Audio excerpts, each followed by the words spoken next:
إمام عمر خوي بسیاری کرد فەرمووی زان نەحمەق کێیە وتیانەوە کەسەیە کە قیامەتی دۆڕێنێ بۆ دنیاکەی تی نەخێر لەو ئەحمەقتری ژێ وتیان کێ فەرمووی کەسەیە کە دنیا و قیامەتی خۆی دۆڕێنێ بۆ دنیای خەڵکی تر.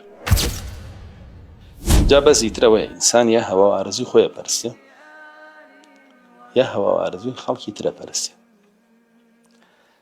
طبعا ئەگەر یەکێ هەوا و ئارەزوی خۆی بپەرسێ هیچ نەبێت دنیای خۆی بەدەستێنێ وا یعنی ئاخیرەتی خۆی لەدەستایە بۆ دنیای خۆی.